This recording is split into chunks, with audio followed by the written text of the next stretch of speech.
Inisa-isa ko po ang records, wala pong kaso for human rights violation sa Amerika si Ferdinand Marcos Jr. Inisa-isa ko rin po ang mga kaso na decided po ng ating Philippine Supreme Court.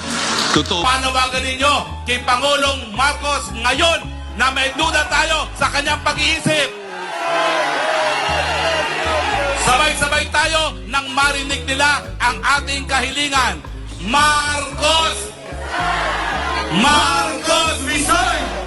Marcos resign! Marcos!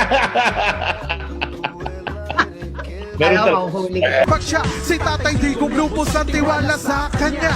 Kung usapang kaayusan di malabo na. Maiangat ang atas sa Pinas, totoo siya. Si Harry Roque, maaasahan yan si Harry Roque. Mahal ang bayan yan si Harry Roque. Sa akin ay #1.